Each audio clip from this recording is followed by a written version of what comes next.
So hi guys, అందరికీ good morning. Welcome back to one more vlog. ఈ రోజు వచ్చేసి మనం ఉజ్జయిన్ నుంచి ఔరంగాబాద్ అయితే వెళ్తున్నాం. సో ఈ రోజు జర్నీ మొత్తం వచ్చేసి 300 కిలోమీటర్లు అనమాట. సో మధ్యలో ఎక్కడ దాకా వెళ్తాం అనేది నాకు కూడా క్లారిటీ అయితే లేదు, ఎందుకంటే మనం వాక్ అండ్ లిఫ్ట్ వెళ్ళాలి కాబట్టి ఇక్కడ నుంచి ఏంటంటే మొత్తం ఫారెస్ట్ ఏరియా లాగా ఉందన్నమాట. సో ఇక్కడ నుంచి అయితే మనకి లిఫ్ట్ దొరకడం కష్టం. సో మధ్యలో ఆగొచ్చు, లేకపోతే డెస్టినేషన్కి వెళ్ళొచ్చు, ఎలా అనేది మనకైతే క్లారిటీ తెలియదు. ఫస్ట్ ఇక్కడ నుంచి కాండ్వా అయితే నడుచుకుంటూ వెళ్ళి అక్కడ నుంచి మనమైతే ఏదైనా హైవే ఉంటుంది, హైవేలో లిఫ్ట్ అయితే తీసుకుని వెళ్దాం. ఫస్ట్ ఆఫ్ ఆల్ మన ఛానల్కి అయితే సబ్స్క్రైబ్ చేసుకోండి. సో మళ్ళీ ఎందుకు చెప్తున్నానంటే అస్సలు నా బాడీ సహకరించట్లేదు. ఆల్ ఇండియా 12 జ్యోతిర్లింగాలు వాక్ అండ్ లిఫ్ట్ ఒంగోలు నుండి ఫర్ ది ఫస్ట్ టైం నేను ఒక్కనే చేస్తున్నా. సో దానికి మీ సపోర్ట్ అనేది చాలా అవసరం. సో లేట్ లేకుండా మనమైతే వీడియోలోకి వెళ్ళిపోతాం. మన ఛానల్కి ఎవరైనా కొత్తగా వస్తే సబ్స్క్రైబ్ అయితే చేసుకోండి. సో ఇప్పుడే హోటల్ అయితే చెక్అవుట్ చేసి బయటకి అయితే వచ్చేసా. సో ఇక్కడ నుంచి ఏంటంటే నడుచుకుంటూ ఇంకా కాండ్వా, సో మధ్యలో ఏదైనా లిఫ్ట్ దొరికితే లిఫ్ట్ చూసుకొని సో కాండ్వా వెళ్ళిపోయి కాండ్వా నుండి హైవేలో ఏదైనా లారీ అయితే పట్టుకొని వెళ్ళిపోవాలి. సో ఇది ఫారెస్ట్ ఏరియా కాబట్టి కొంచెం కొండల మధ్యలో ఉంది ఈ ఏరియా. సో అందుకని చెప్పేసి ఇక్కడైతే లిఫ్ట్ దొరకడం కష్టం, చాలా అంటే చాలా కష్టం. సో ఇక్కడ ఎర్లీ మార్నింగ్ అయితే టైం 8 అవుతుంది. 8కే చూడండి ఎండ ఎలా ఉందో, చింపేస్తుంది అసలు లిటరల్గా. నేను ఒక ½ కిలోమీటర్ నడుచుంటానేమో, ఈ ½ కిలోమీటర్కి స్వెట్టింగ్ కారిపోతుంది ఇప్పటి వరకు. సో నేనైతే ఇంతవరకు బ్రేక్ఫాస్ట్ అయితే చేయలేదు అనమాట, ఎందుకంటే నైట్ నేను ఒక దోశ అయితే తిన్నాను. ఆ దోశ నాకు డైజెస్ట్ అవ్వలేదు. లైక్ ఎలా ఉందంటే చట్నీ డైరెక్ట్గా ఉప్పు లేదు, కారం లేదు, ఏం లేవు. ఇంకా దాన్ని ఒక చట్నీ, కొబ్బరి చట్నీ లాగా చేశారు. సో చప్పగా ఉంది, తీయగా ఉంది. ఇంకా దోశ అయితే బాగానే ఉంది, కానీ నాకే ఇంకా తినాలనిపించలేదు ఈ ఏరియాలో. సో కొంచెం ఏరియా దాటి వెళ్ళిన తర్వాత బ్రేక్ఫాస్ట్ అయితే చేస్తా. ఫస్ట్ ఇక్కడ నుంచి అయితే స్టార్ట్. రోడ్ అయితే కొండ ఉన్నట్టు ఉంది గాయస్, ఎక్కడానికి చాలా కష్టంగా ఉంది. ఇలా పైకి ఎక్కుతున్నట్టు ఉంది. ఈ బ్యాగ్ వేసుకొని నడుస్తుంటే చేతిలో లగేజ్ చినికి చాటైపోయేలా ఉంది. సో మొత్తానికి అయితే 1.5 కిలోమీటర్ అయితే నడిచి ఇప్పుడే ఓంకారేశ్వర్ బయటకు అయితే వచ్చేసాం. సో ఇక్కడ ఒక ఆర్చ్ ఉంటుంది అనమాట. సో ఆర్చ్ దగ్గరికి అయితే వచ్చేసాం, చూపిస్తా చూడండి. ఇక్కడ నుండి ఇంకా కాండ్వా వచ్చేసి ఒక 35 కిలోమీటర్స్ ఉంది. మధ్యలో ఎవరైనా లిఫ్ట్ ఇస్తారేమో చూడాలి. బ్రేక్ఫాస్ట్ చేయాల్సింది ఏదో ఒకటి, కళ్ళు తిరిగేటట్టు నేను నడిచి ఎండకి. నేను నడవడం బెటర్ ఇలా చెట్ల కిందగా. ఇక్కడే ఇలా ఉంది, ఇంకా హైవేకి ఎక్కితే ఎలా ఉంటుంది ఈరోజు. కళ్ళల్లోంచి కారుతున్నాయి రా బాబు చెమట్లో. ఒక్కలంటే ఒక్క లాభట్లేదు. టైం వచ్చేసి 11:30. తెచ్చుకున్న వాటర్ కూడా అయిపోయినాయి. స్వెట్టింగ్ ఆగట్లా. ఇంకా 27 కిలోమీటర్స్ ఉందయ్యా కాండ్వాకి. ఒక్కడ ఆపట్లేదు గాయస్. ఈ ఏరియాలో మరి దారుణంగా ఉంది. వాటర్ బాటిల్ కొనుక్కుందా కానీ షాప్ ఏం లేదు, చెట్ల కింద కూర్చోవలసి వస్తుంది. ఒక్కటి షాప్, ఒక్క వెహికల్ ఆపట్లేదు, ఒక్క లారీ ఆపట్లేదు, ఒక్క ఆటో ఆపట్లేదు. అంటే ఇదంతా ఫారెస్ట్. చెప్పా కదా, ఓంకారేశ్వర్ వెళ్ళాలంటే ఫారెస్ట్ ఏరియాలోకి వెళ్ళాలన్నమాట. సో దానివల్ల ఏంటంటే ఎవరు ఆపట్లేదు. అంటే మధ్యలో ఎవరికైనా ఉంటుంది కదా బాధ, మనం ఎలాంటి వాళ్ళం ఏంటో వాళ్ళకి తెలీదు, వాళ్ళు ఎలాంటి వాళ్ళో మనకు తెలీదు. అందుకని చెప్పి కారిపోతుంది. బాడీలో వాటర్ అంతా అయిపోయి బాడీ డీహైడ్రేట్ అయ్యేలా ఉంది. పడిపోతానేమో బాబాయ్. ఇలాంటి ఒక చెట్టు ఉంటే ఎక్కడైనా సరే కూర్చోవచ్చు అనమాట నీరసం వచ్చినప్పుడు. రెస్టారెంట్ నియర్ మీ అని కొడితే ఇంకా 1.5 కిలోమీటర్ చూపిస్తుంది. చూడండి కారిపోతుంది చెమట. ఇప్పుడే తుడిచా మళ్ళీ కారుతుంది. అదిగో సరే ఇంక స్టార్ట్ అవుదాం. ఎంత కూర్చున్నా స్వెట్టింగ్ వస్తూనే ఉంటుంది. పోయి ఫస్ట్ ఏదైనా వాటర్ కానీ ఏదైనా తింటే కొంచెం ఓపిక వస్తుంది నడవడానికి. సో మొత్తానికైతే ఏదో ఒక ఊరికైతే వచ్చేసాను. ఇంత దూరం నడిచి షర్టు మొత్తం తడిచిపోయింది గాయస్. షర్టు మొత్తం తడిచిపోయింది, లగేజ్ మోయలేకపోతున్నా, భుజాలు నొప్పులు ఉన్నాయి. ఒక అరగంట సేపు కూర్చుంటా ఎక్కడైనా. ఇప్పుడు షాప్లో ఎక్కడైతే వాటర్ కానీ కూల్ డ్రింక్ కానీ తీసుకుంటానో అక్కడైతే ఒక అరగంట కూర్చుంటాను. ఎదురెండా చంపేస్తుంది. సో చెప్పా కదా ఇందాక, ఇది ఒక ఫారెస్ట్ ఏరియా అని చెప్పేసి. మొత్తం కొండలు ఉంటాయి అన్నమాట. ఇప్పుడే ఏదో ఊర్లోకి వచ్చాను. సో ఇక్కడ ఏదైనా వాటర్ తీసుకొని ఏదైనా బిస్కెట్ ఏదో ఒకటి తీసుకొని సంథింగ్ ఇంకా అక్కడ నుంచి స్టార్ట్ అవుదాం గాయస్. ఒక్కడికి కూడా ఇక్కడ ఉండడానికి మాత్రం పుణ్యక్షేత్రం ఉంది, కానీ ఒక్కడికి కూడా మనసు లేదనమాట. ఒక్కడ కూడా అయితే లిఫ్ట్ ఇవ్వట్లేదు. రెడ్ వాటర్ బాటిల్ కూడా అయిపోయింది.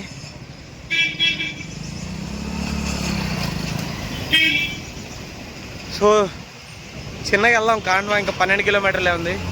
చిన్నగా వెళ్ళి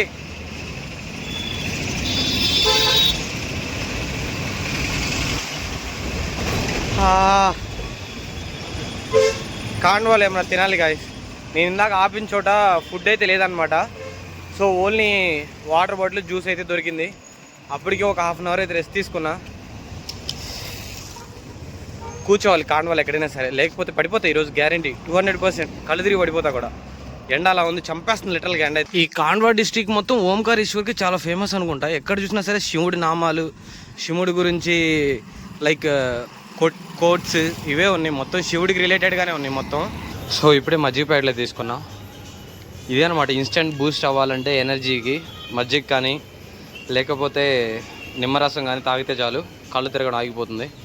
బట్ నాకు నేను ఎందుకు బటర్ మిల్క్ తీసుకున్నా అంటే బాగా వేడి చేసింది కదా, సో దానికి కూడా యూస్ఫుల్ అవుతుందని తీసుకున్నా. కారిపోతున్నాయి కదా చెవట్లయితే. ఇక్కడైతే మాత్రం ఇంత దూరం నడుచుకుంటూ ఆగుతూ నడుచుకుంటూ ఇంత దూరం వచ్చినా కానీ ఎండ మాత్రం తగ్గట్లేదు. లిటరల్గా రోడ్డు మీద ఉన్న వేడి మొత్తం ఫేస్కి తగులుతుంది వేడిగా. ఇంకా ఎంత దూరం నడవాలి, ఎవరు లిఫ్ట్ కూడా ఇవ్వట్లా, ఏం చేయాలి ఏం అర్థం కావట్లా. హైవే కనెక్ట్ అయ్యి దగ్గర కూడా నేను 1 అవర్ పైనది. ఇలా సైడ్లో నడుచుకుంటూనే వెళ్తున్నా. చాలా లారీస్ అయితే వచ్చాయి కానీ ఒక్కళ్ళు ఆపట్లేదు, 2 వీలర్ కూడా ఆపట్లేదు. సో ఇక్కడ నుంచి ఇంకా ఎంత దూరం ఉంది, అక్కడైతే బోర్డు ఉంది, బోర్డు దగ్గరికి వెళ్ళి చూపిస్తా చూడండి. ఫుడ్ తినాలనే అనిపించట్లేదు, ఎందుకంటే రోటీలు దాల్ తడక తిని నాకైతే ఎమిటేస్తుంది. ఈ రైడ్ మొత్తంలో అవే తిన్నా, ఎందుకంటే అది తప్పించి వేరే ఆప్షన్ లేదు.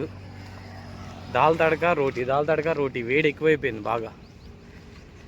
కష్టం ఇలా అయితే, బాడీ నా కంట్రోల్లో ఉన్నట్లా. ఎంత దూరం నడిచాను ఈరోజు అయితే అసలు మరీ దారుణం. ఈ రైడ్ స్టార్ట్ అయినాక ఈరోజు నడిచినట్టు ఇప్పటివరకు నడలేదు. టైం వచ్చేసి 2:30 అయితే అయింది.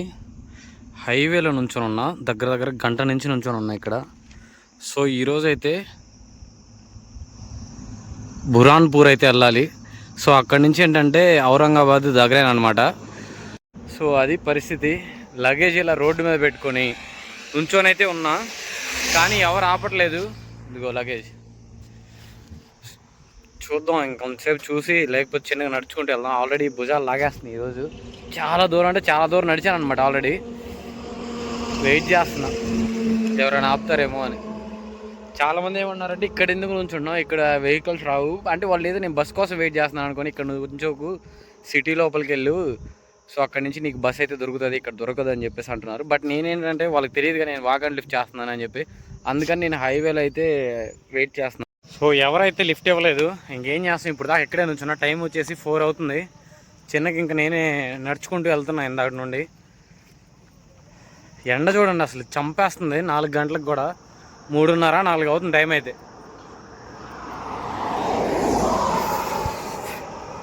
ఈ లగేజ్ మొయ్యలేకపోతున్నాం గైస్. ఇద్దరు ఉన్నట్టయితే లగేజ్ కొంచెం ఈజీగా ఉండేది, అంటే తన బ్యాగ్లో సగం నా బ్యాగ్లో సగం అలా ఉండేది. ఇప్పుడు మొత్తం లగేజ్ ఏదైనా కొన్నా లేకపోతే ఏదైనా షాపింగ్ చేసినా మొత్తం ఇంకా బ్యాగ్లోనే పడుతున్నాయి కదా. సో చాలా కష్టం అనిపిస్తుంది వాకింగ్ చేయడం కూడా. ఈరోజు లిఫ్ట్ దొరికితే ఔరంగాబాద్ వెళ్ళిపోదాం అనుకున్నా, కానీ బుర్హాన్పూరే వెళ్ళడమే కష్టమైపోద్ది. ఇక్కడి నుంచి ఇంకా 70 ఉంది. బుర్హాన్పూర్ వెళ్ళిపోతాం. మధ్యలో ఆటో ఎక్కించుకున్నారు కానీ వాళ్ళు ఎక్కడికో పాపం ఫంక్షన్కి వెళ్ళి వస్తున్నారు. గోలగా ఉంది, ఆడవాళ్ళంతా గోలగా ఉంది. ట్రక్లో కూర్చున్నా. ఇగో ఇది బిల్డింగ్ కింద వదిలిపెట్టి వెళ్ళారు. ఈ బ్రిడ్జ్ దగ్గర వదిలిపెట్టేసి వెళ్ళిపోయారు. వాళ్ళు పైకి వెళ్ళిపోతున్నారంట, మనం ఇటు వెళ్ళాలి. సో అది పరిస్థితి. చెమటలు మాత్రం ఆగట్లేదు అబ్బా, ఎంత చేసినా. ఏం చేయాలి ఏం అర్థం కావట్లా. చూద్దాం ఇంకెంత దూరం నడవాలో ఏమో. సో మార్నింగ్ నుండి ట్రై చేసా కానీ ఇప్పుడైతే బైక్ దొరకలేదు. బాగా భయ అయితే హ్యాండ్ లిఫ్ట్ చేయగల బైక్ అయితే ఆపాడు అనమాట. సో చూద్దాం ఎక్కడ దాకా వెళ్తాడు. డ్రాప్ చేయమని అడిగాను, అదే దారిలో వెళ్తున్నారు కదా. భయ్యా థ్యాంక్ యూ సో మచ్ భయ్యా. సో ఈరోజు వాక్ అండ్ లిఫ్ట్లో అన్నైతే మళ్ళీ నాకు రిస్ట్ అయితే ఇచ్చాడు అనమాట. సెకండ్ బైక్ మార్నింగ్ నుంచి కష్టపడ్డా కదా, ఇంకా ఓపిక లేదు, అందుకే ఆపుతున్నాను. थैंक यू भैया, थैंक यू सो मच. ज़्यादा दूर मेरे को लिफ्ट दिया था. थैंक यू సో మచ్ భయ్యా. నేను బైక్ మీద వీడియోస్ చేయకపోవడానికి రీజన్ ఏంటంటే వీళ్ళు వెళ్ళే స్పీడ్కి ఎయిర్ రికార్డ్ నాయిస్ రికార్డ్ అవుతుంది కానీ నా మాటలు ఏం వినిపించట్లా. సో అందుకని చెప్పేసి మధ్య మధ్యలో క్లిప్పులు తీసుకుంటున్నా. సో విషయం ఏంటంటే ఫస్ట్ అయితే చాలా కష్టపడుతూ చాలా దూరం అయితే నడిచాను. దాని తర్వాత ఏమైందంటే ఒకళ్ళు వచ్చేసి అయితే కాండ్వాలో డ్రాప్ చేశారు. కాండ్వా దాటి 2 కిలోమీటర్స్ బయట డ్రాప్ చేశారు హైవే దగ్గర. అక్కడ నడిచాను. నడిచిన తర్వాత భయ్య అప్పుడే ఊర్లోంచి వస్తున్నాడు అనమాట. చాగోన్ అనే ఏదో ఊరి పేరు అది. సో అక్కడి నుంచి ఏమైందంటే మళ్ళీ ఇప్పుడు ఇచ్చాపూర్ అంటారు దీన్ని. బురాన్పూరు ఇచ్చాపూరు, బురాన్పూర్ దాటి ఇచ్చాపూరు. బురాన్పూర్ వచ్చాక అడిగాడు ఎక్కడికి వెళ్తామని. బ్రో నేను ఇలా ఇచ్చాపూర్ వెళ్ళాలి, దాని పక్కన షాపూర్ అని ఒకటి ఉంది కదా మహారాష్ట్రలో. సో ఈరోజు నైట్ అక్కడ స్టే చేయాలి, బీపీసీఎల్ భారత్ పెట్రోలియం పంపులో అయితే స్టే చేయాలి. సో రేపు మార్నింగ్ అక్కడ నుంచి ఔరంగాబాద్ అయితే స్టార్ట్ అవ్వాలి బ్రో, శ్రీ కృష్ణేశ్వర్ని చూసుకోవడానికి అని చెప్పేసి చెప్తే సరే అని చెప్పేసి లిఫ్ట్ అయితే ఇచ్చాడు. ఇంకా దాని తర్వాత మాట్లాడుతూ వచ్చాను. అయితే ఇక్కడ ఈ సైడ్ ఏంటంటే మొత్తం బనానా అగ్రికల్చర్ అయితే చేస్తున్నారు ఈ ఏరియాలో, అంటే కాండ్వా నుండి మహారాష్ట్ర వచ్చే సైడ్లో. సో చాలా బాగుంది. అంటే పొద్దున ఎంతైతే కష్టపడ్డాను 4 o'clock వరకు, తర్వాత అంత ఈజీగా అయితే వచ్చేసాను.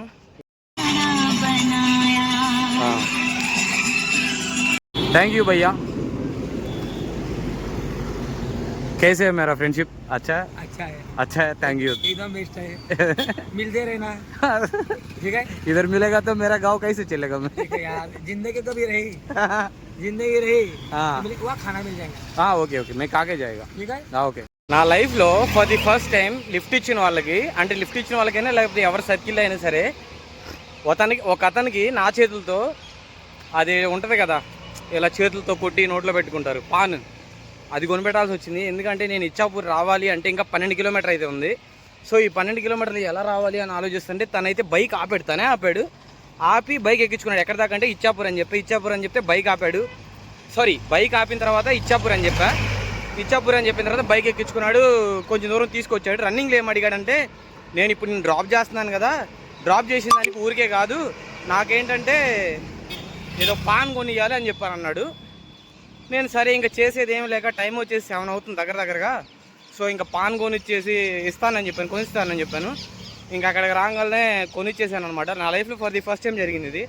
సో ఇలాంటి వాటికి యూత్ ఎవరైనా సరే అట్రాక్ట్ అయితే దూరంగా ఉండండి, ఎందుకంటే అడిక్షన్ అయిపోతారు బాగా. సో అదొక్కటే చెప్పాలనుకున్నా.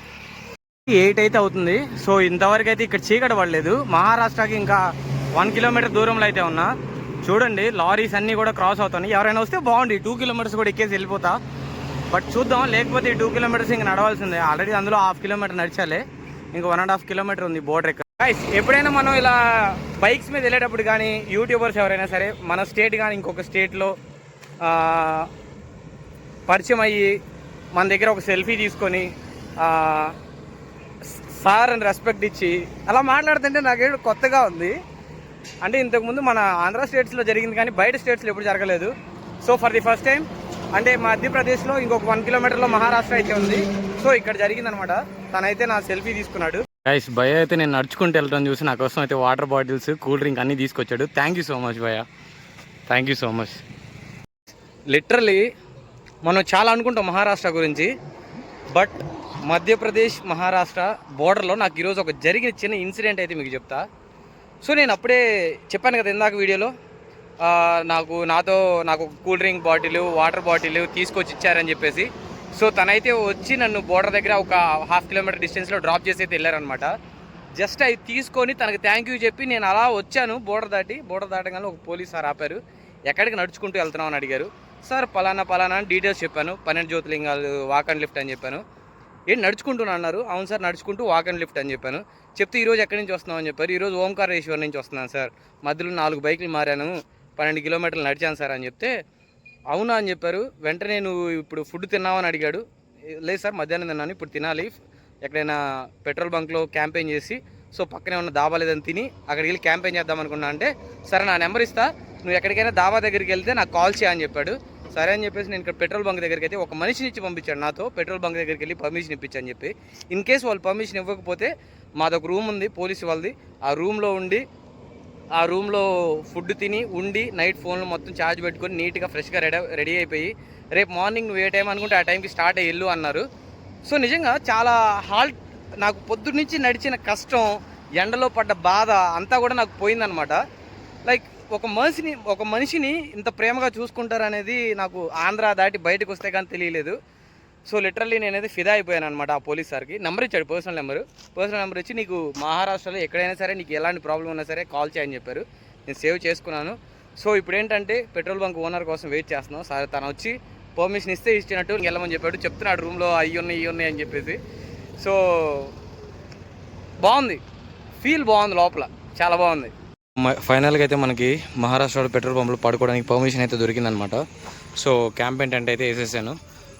ఇంకా ఏమన్నా తినేసి లోపలికి వెళ్ళేసి పడుకోవడమే. ఫోన్లో అయితే ఛార్జ్ పెడతా ఫస్ట్, 2 ఫోన్లు ఫుల్ అవ్వగానే ఇంకా తర్వాత నేను వెళ్ళి పడుకుంటా. సో అది ఈరోజు వ్లాగ్ అయితే చూసారు కదా. సో ఫుల్గా టైర్డ్ అయిపోయాను, చాలా దూరం నడిచాను ఎండలో. అసలు ఎన్ని వాటర్ తాగానో తెలియదు, ఎంత వాటర్ అయిపోయిందో తెలియదు, ఎంత వాటర్ బయటకు వచ్చిందో తెలియదు. సో చాలా హార్డ్ వర్క్ అయితే చేస్తున్నా. మీ చిన్న సబ్స్క్రిప్షన్ అనేది నాకు చాలా పెద్ద మోటివేషన్ అవుతుంది. సో తప్పకుండా సబ్స్క్రైబ్ అయితే చేసుకోండి. నెక్స్ట్ వీడియోతో మళ్ళీ మీ ముందుకు మళ్ళీ వస్తా. Until then keep supporting, love you.